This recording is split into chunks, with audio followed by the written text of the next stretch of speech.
बिहार की राजनीति का एक ऐसा चेहरा जो कभी विपक्ष की ललकार था तो कभी सत्ता का मजबूत स्तंभ, सम्राट चौधरी। एक ऐसा नाम जो कुशवाहा समाज की राजनीतिक धाक का प्रतीक बन चुका है, जहां पिता पुत्र की जोड़ी ने विधानसभा से लेकर मंत्रिमंडल तक का सफर तय किया। लेकिन ये सफर आसान बिल्कुल नहीं था। विद्रोह, बगावत और राजनीति से भरा हुआ। 1968 में मुंगेर जिले के लखनपुर गांव में जन्मे राकेश कुमार उर्फ सम्राट चौधरी का परिवार राजनीति का पुराना किला रहा है। उनके पिता शकुनी चौधरी बिहार की राजनीति के दिग्गज थे। स्वतंत्रता सेनानी से विधायक बने शकुनी चौधरी 7 बार विधायक और सांसद रहे, कभी कांग्रेस के बैनर तले तो कभी समाजवादी धारा में।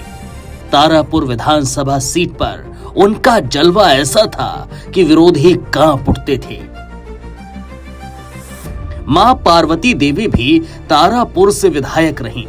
ऐसे परिवार में पलने वाले सम्राट ने 1990 में राजनीति में कदम रखा, लेकिन शुरुआत राष्ट्रीय जनता दल यानी कि आरजेडी से हुई। लालू प्रसाद यादव के नेतृत्व में एक साधारण कार्यकर्ता से वो जल्द ही सत्ता के करीब पहुंच गए।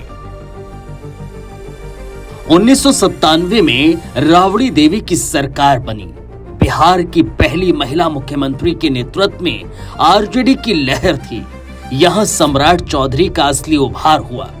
19 मई 1999 मात्र 30 साल की उम्र में वो कृषि मंत्री बन गए।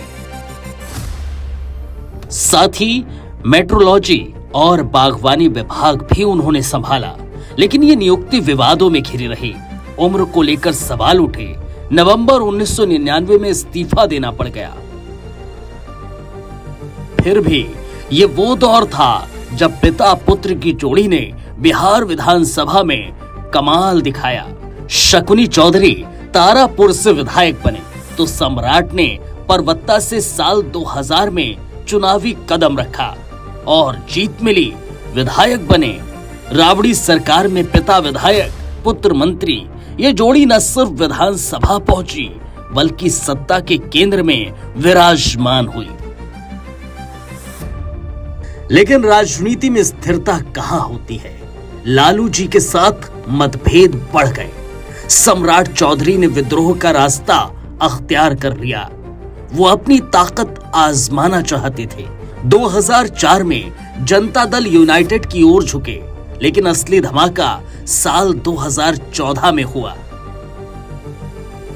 आरजेडी से बगावत कर 13 विधायकों को साथ ले भागे। एक स्लिमटर ग्रुप बनाया जो हिंदुस्तानी आवाम मोर्चा का आधार बना, लेकिन यह पार्टी ज्यादा दिन टिकी नहीं। धार न पकड़ सकी। सम्राट समझ गए कि अकेले चलना मुश्किल है। फिर लौटे पुराने दामन पर।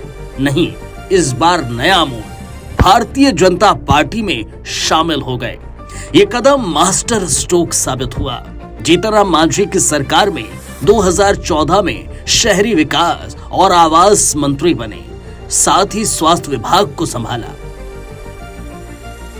साल 2010 में परबत्ता से फिर विधायक बने और विपक्ष के चीफ व्हिप की भूमिका निभाई। बीजेपी ने सम्राट को ओबीसी चेहरा बनाया। कुशवाहा समाज की मजबूत पकड़ वाले बिहार में यह रणनीति काम आई। साल 2018 में बिहार बीजेपी के उपाध्यक्ष बने। साल 2020 में विधान परिषद के सदस्य चुने गए। साल 2021 में नीतीश कुमार सरकार में पंचायती राज मंत्री बने, लेकिन असली उड़ान साल 2023 में मिली।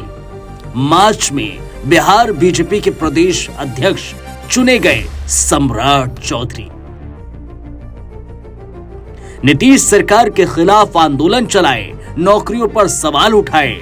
2024 में जब नीतीश महागठबंधन छोड़ बीजेपी के साथ आ गए तो सम्राट उप मुख्यमंत्री बन गए। वित्त, खेल, पंचायती राज जैसे विभागों को संभाला। साल 2025 में वित्त से हटकर गृह मंत्री बने। बिहार पुलिस पर पहली बार अब बीजेपी का सीधा कंट्रोल है।